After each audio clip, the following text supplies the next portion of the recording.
right, continuing on with the wild unknown archetypes, I do want to let you know that I am going to cycle through just to get to know them.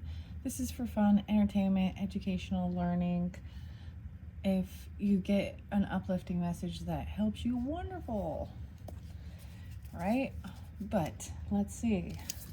Here we go. I'm still learning all these. I think it's fascinating and interesting. So, that is a giant chunk. The seed. Oh, the seed. Start down here. The ring. The circles, right? The medallion. The thread. The destroyer, but in reverse.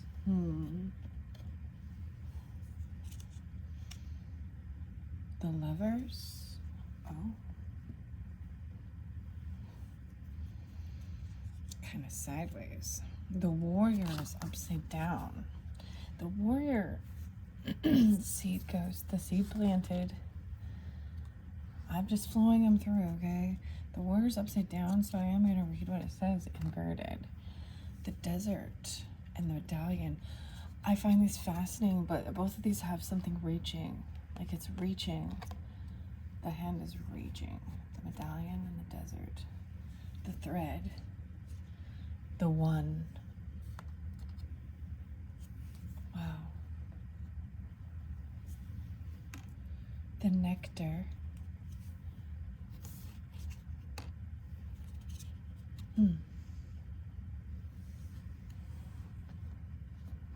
Agape.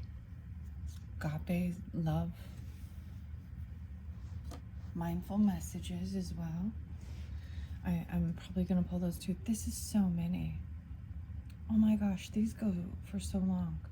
I don't even know how to not get this many because a whole stack kind of comes out. The kiss is kind of sideways. But it's interesting because I'm flowing it right by the lovers and the seed. Planting the seed. A kiss. Gnosis, okay? I find this fascinating. Maybe each little group will have some meaning for individuals, right? Like I said, this is for entertainment, for fun, for learning, for growth. I'm so drawn to these. Like, I feel like it's coupled, right? Like, this grouping. Okay, so I guess whatever's on your mind, I guess whatever questions you're looking for answers, I'm gonna open up the book and flow through and read some of these. Probably not the entire thing because I want to minimize this. And then we got 1, 2, 3, 4, 5, 6, 7, 8, 9, 10, 11, 12, 13 cards. Wow. The gem. And I open the book to the gem. Tools. I feel like the ring. Yes. That is interesting because I really was drawn to do this one. I'm going to bring these up front.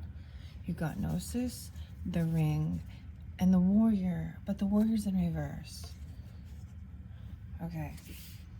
The infinite, the wheel, the connection, the ring. Connectedness, humility, sacred cycles. Study images of the mandala, the unus mundus, the Ouroboros, and the medicine wheel. Take stock of the jewels you adorn yourself with. Watch out for rings you wear out of a habit that keep you connected to the old. Interesting. Rings you wear that keep you connected to the old. The ring is an image of connectedness. The ring also represents like a commitment, right? Sometimes.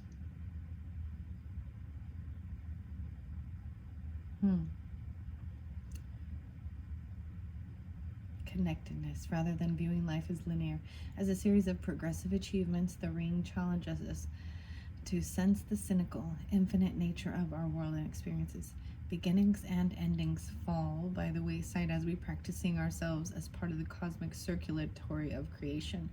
For this reason, it's no surprise a ring is worn on the finger to represent eternal love that surpasses space, time, and worldly things. So much can be projected onto this archetypal image because it mimics the Earth's orbit around Earth's great sun and the intimate bond between two lovers. It is the micro and macro united. Wow. This card calls us to deepen connection with self and other and the world at large. Meanwhile, there may be a literal ring waiting to adorn your finger. Whoa. And the lovers and a kiss and a seed planted. Whoa. And agape love though and nectar.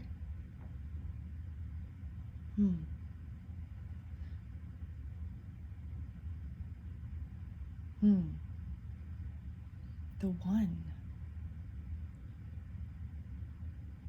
Dude, it's like someone found one. I mean, this is saying there could be a ring in your future. If you don't have, there may be a literal ring. Or you could be holding on to a ring that is holding you into a past. It would have to have some symbolic memory, right? My ring's tattooed on, so there's no removing that one. Okay, very interesting. I'm going to try and get Gnosis. Gnosis was in the last one. The medallion is also right there. And Nectar. So I'm going to flow through those, okay? Next is the medallion that's reaching. It's like reaching to receive something in the desert. It's that, like, America song. I've been through the desert on a horse with no name. The amulet, the talisman, the heirloom. I'm gonna put it on the salt. It's halite. The pink rock there. Salt. The passing on of sacred objects is an ancient ritual within families, between lovers, and in tribes across the globe. We give jewels, treasures, keepsakes, and mementos of all kinds. Some of great material value, others that hold emotional resonance, and still others with both. Yet when these gifts are bestowed upon us, it is important to recognize that they may bind us to an unspoken agreement or promise. When the medallion card appears, be aware of how the objects you hold dear may be ebbed with unconscious energy or expectations. Materials hold consciousness, and it's time to reconcile the vibration of the object around you. What do you covet and collect? What's your precious? My precious? Why? Is there an object you have held onto for years that you're ready to release? Perhaps it is time to reach for the medallion that aligns with your deepest values. When in light, you're upholding tradition, protecting and honoring. When in the dark, there's burdensome inheritance, habitation. Ancient Egyptian scarab amulets?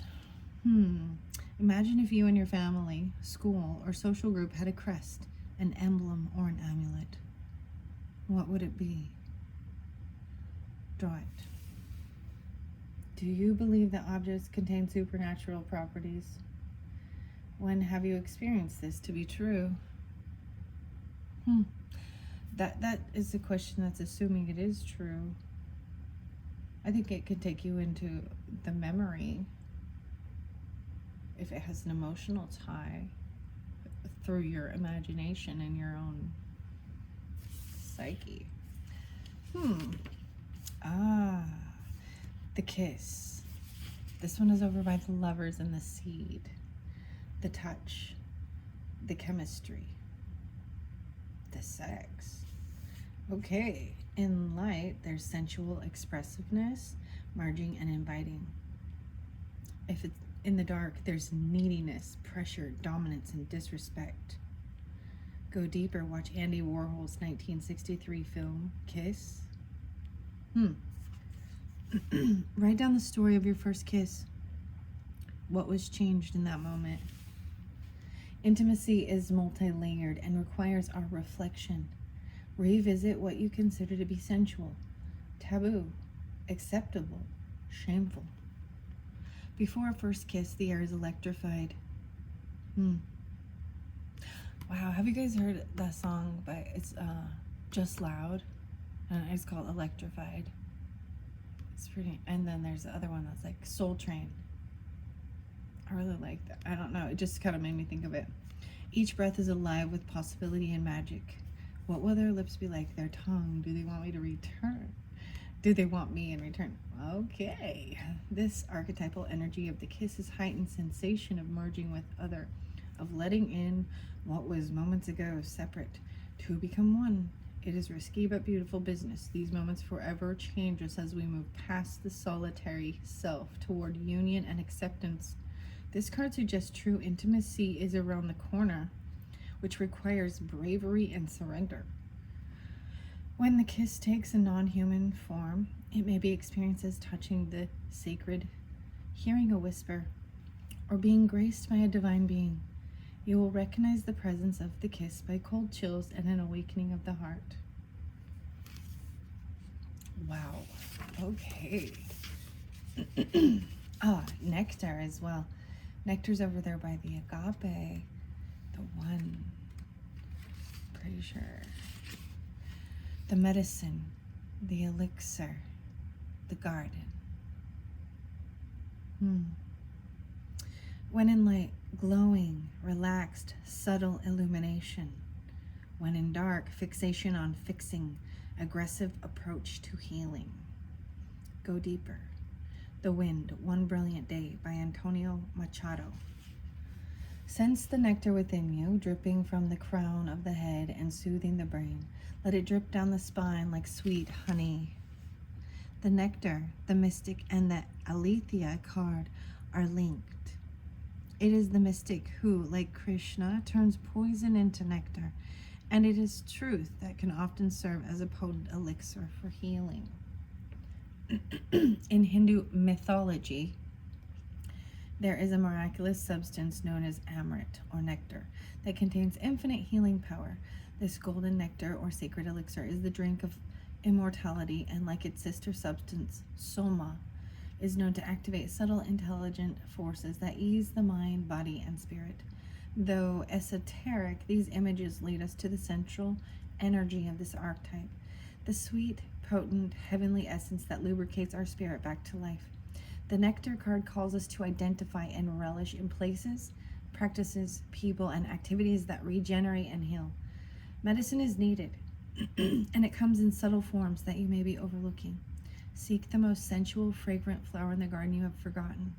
Don't underestimate this remedy. It is said when someone has activated the substance within, it is reflected in their shimmering eyes. Wow. Immortal. Huh. That's like one of those oils. Very interesting. This is a very loving. I'll have to see warrior's upside down, so someone might not like be feeling like a warrior. And then we've got the reaching in the desert, the medallion, and the seed, okay? The beginning, and it was the very first one, the beginning, the origin, the pearl. When in light, generative, fertile, germinating, building. When in dark, it's festering, stewing, and dormant. Go deeper with James Hillman's acorn theory in The Soul's Code. Beginnings come in many forms. They are not always a beautiful seed placed intentionally in nourishing soil. Origin stories, like any birth story, are complex, surprising, multi-layered, and usually reveal a central image or detail that represents the fully formed being. Simply stated, the card is present in the beginning, or the entire oak tree resides within the acorn.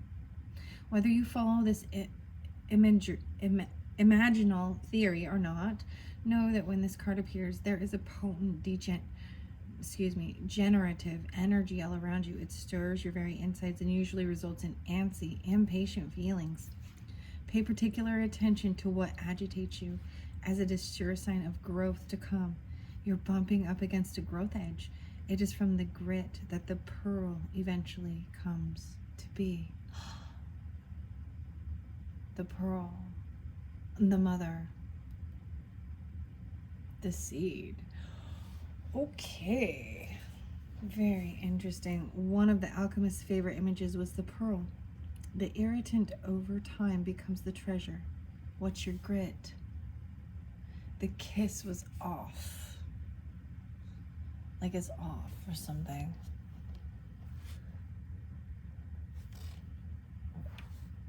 The lover. I see the golden pearl, or like the golden egg right there, and the swan. We haven't got to the lover yet, but I will continue.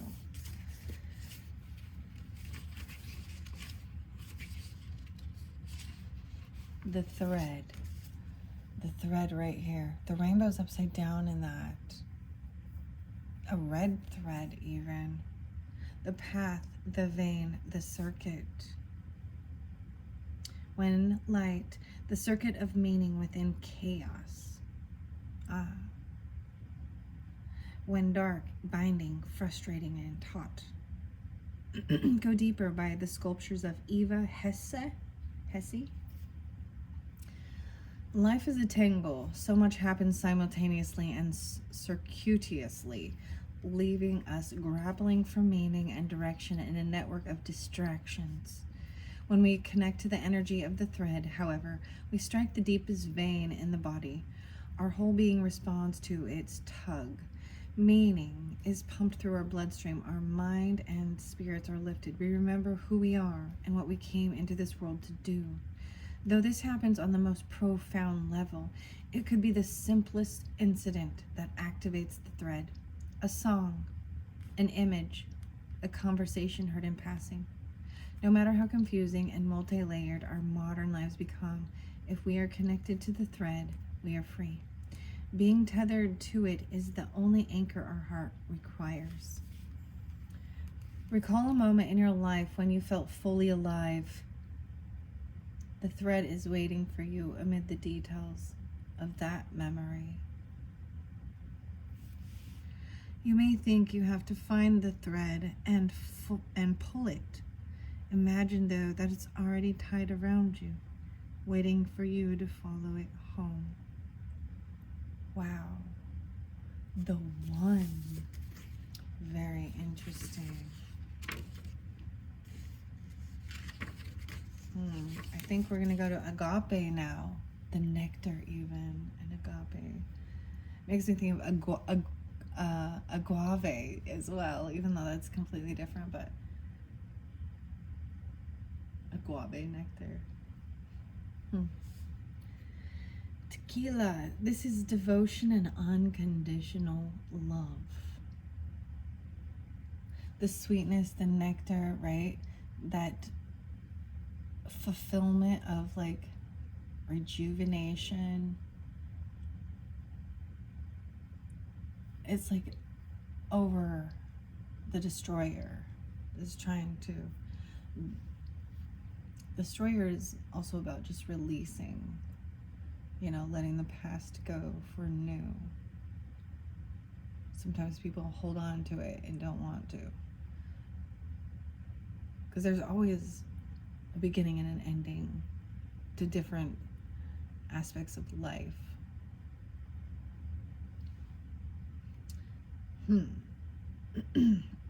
This is about service, reverence, honor, and joy when in the light.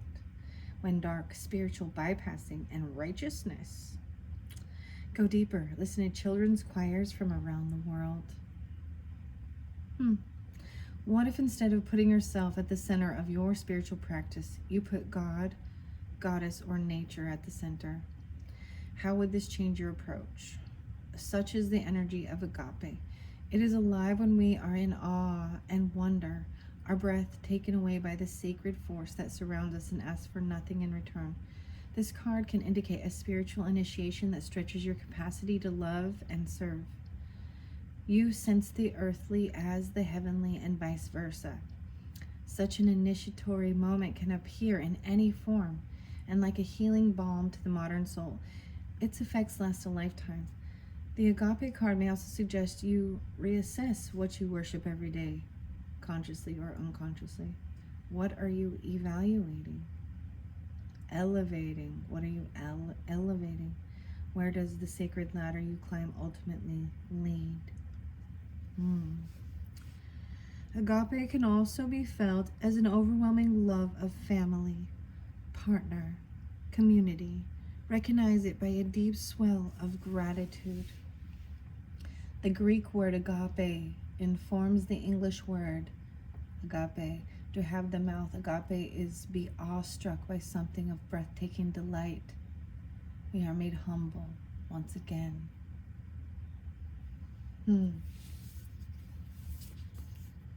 Very beautiful. Mindful messages. Gnosis. Gnosis is over by the ring and the warrior. Innermost knowing, a mystic truth. True knowledge is not found in facts and figures, in scholarly books or library shelves. Rather, gnosis points to the deep and timeless archetypal wisdom.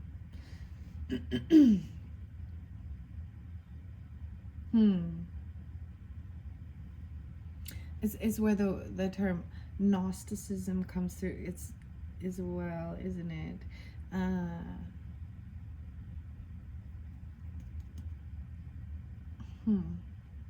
The eternal mystery is calling you. Study your passion in the deepest way available. Contemplating the mystery, unanswerable questions. Those who say they know, don't. Those who say they don't know, know. This card relates to the riddle and the shapeshifter. All concern themselves with revealing mystic truths. So, the warrior as well is with the gnosis and the ring. I'm going to go to the warrior.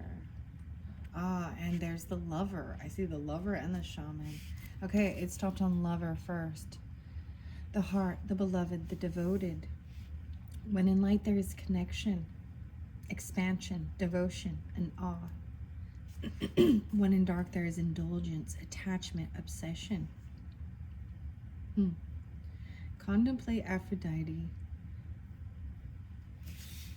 The lover archetype is present everywhere, not just where conventional forms of pleasure and beauty are found. The lover's awe is unconditional. Double unconditional love, the agape, too. When you hold someone's gaze for several moments, you'll feel the lover within you awaken. It is common to seek the lover in another. The true gift is finding the lover in yourself. Pulsing through the heart of the lover is gratitude. The lover appreciates and experiences the world through the senses, reveling in beauty, song, art, music, sense, and sensuality. This energy awakens at the tip of our tongue when we taste the sweetness of honey, kiss a lover, or speak gentle words to a child. The lover lingers in foreplay, aroused not by the getting there, but by the slow merging of self and other. This energy is usually experienced for short periods of time, as in order to feel it, we must fully be present and awake, with no expectation or rules about what should be. Rather, the lover is in awe of what the world presents, reveling in the glorious details, grateful to savor every last drop of life's offerings. Wow. This is lovely, lovely. The siren. Ooh, the temptress, the seducer. The femme fatale. The animal, the she-wolf. These are just other ones that I haven't read, and I haven't seen these yet. The creator, the destroyer. So the destroyer, if it's in dark, is self-destructive, negativity, unwillingness to rebuild.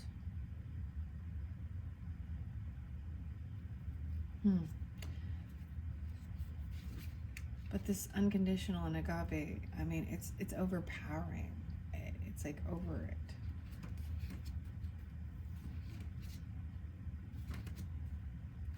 The one, the self, and the warrior. The shadow, the self, the one.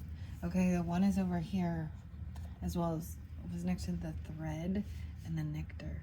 Non-duality, one love, unus mundus.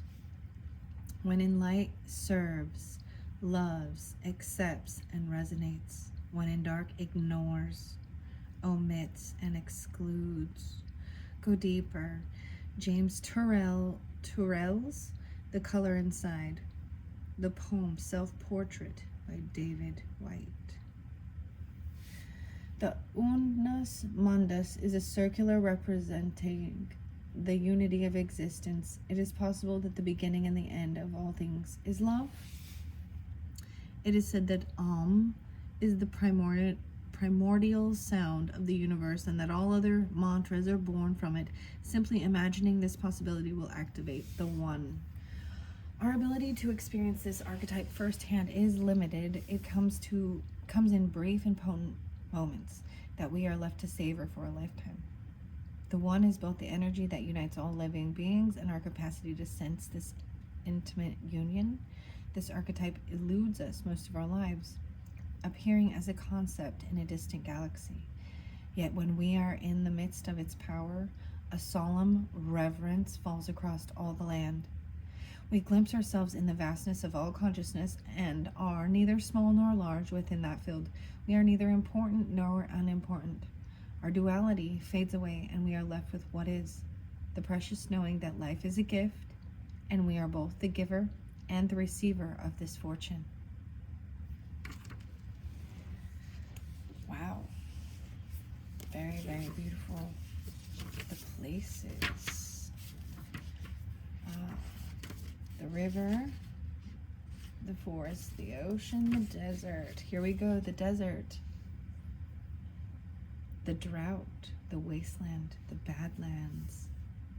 When in light, things are surreal, strange, unexpected visions. Silence. When in dark, drying, deadening, disoriented, and isolating. Go deeper with Frank Herbert's Dune, Barry Lopez's Desert Notes, and Edward Abbey's Desert Solitaire. The desert is alive and pulsing with energy despite its desolate appearance. Turn toward it rather than away from it. When in the throes of the desert, contemplate the following. You are not alone. You have more supplies with you than you think. Water is very near. The desert leaves us disoriented, desperate for direction, grasping for meaning, longing for solid ground. For endless miles, we are confronted with lack of clarity and existential dread. We are thirsty, hungry, pleading with life to get back to normal, to become animated by the simple pleasantries of day-to-day life. The desert offers no such comfort, and all must pass through it. If you can embrace the discomfort of the desert, knowing you will someday reach water again, you can tap into the potent energy of the landscape. Its lights are blindingly bright, and its darks terrifyingly deep, which makes for unbridled creativity and clairvoyant visions. Truths reside in the desert that otherwise remain hidden. The crows, the shadows, and the coyotes' call surrounded you. Let the winds and sands work their deep magic, weary traveler. Wow. Been on a... See, it's like the horse with no name. Felt good to get out of the rain. In the desert. You can't remember it. Okay, warrior. I gotta find the warrior. I know it's up here soon.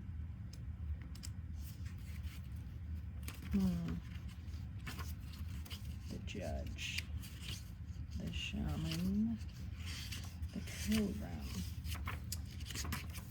the king, the queen, the warrior. The warrior came in reverse. So let me look at this. The samurai, the soldier, the advocate. When in that dark energy or darkness, threats, savagery, abandoning mission and values. Go deeper in Tao Te Ching, chapter 68. I don't personally have that, so.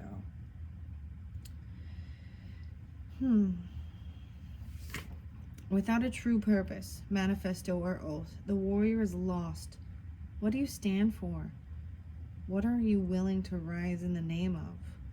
Write it out. When you're in the light, there's fierce clarity, purposeful action, resolve, and resilience. Be careful, as the warrior implies war. The two go hand in hand. Those who defeat others are strong. Those who defeat themselves are mighty. We often envision the warrior as an armored figure with a sword in hand moving blindly toward battle. Yet the deeper aspects of this archetype bring us face to face with death itself. The warrior stands precariously at the edge of life and death, trusting the eternal to guide the sword's blade. The warrior's work requires presence, alignment, and purpose. If and when the warrior loses its center, meaningless confrontation and violence are their default response. When this card appears, it's important to question the battle at hand.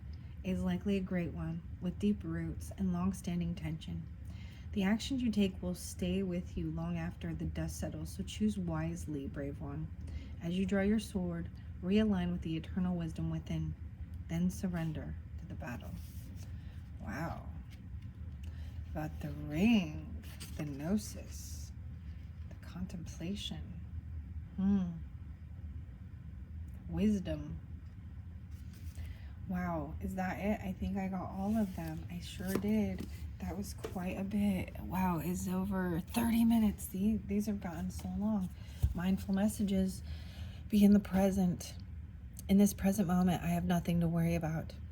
I take life step by step as I follow my desires and intuition, joyfully overcoming any bumps along the way. When I live like this, I don't have to worry about the future. Wow. Wow. Because it's gone so long, I think I'm just going to end it with that. I hope this has been very informative, interesting. Maybe there was something there for you. A lot of lovey stuff, though. But it doesn't come without letting go and, moving forward, choosing your battles wisely. Okay, thank you. Bye-bye.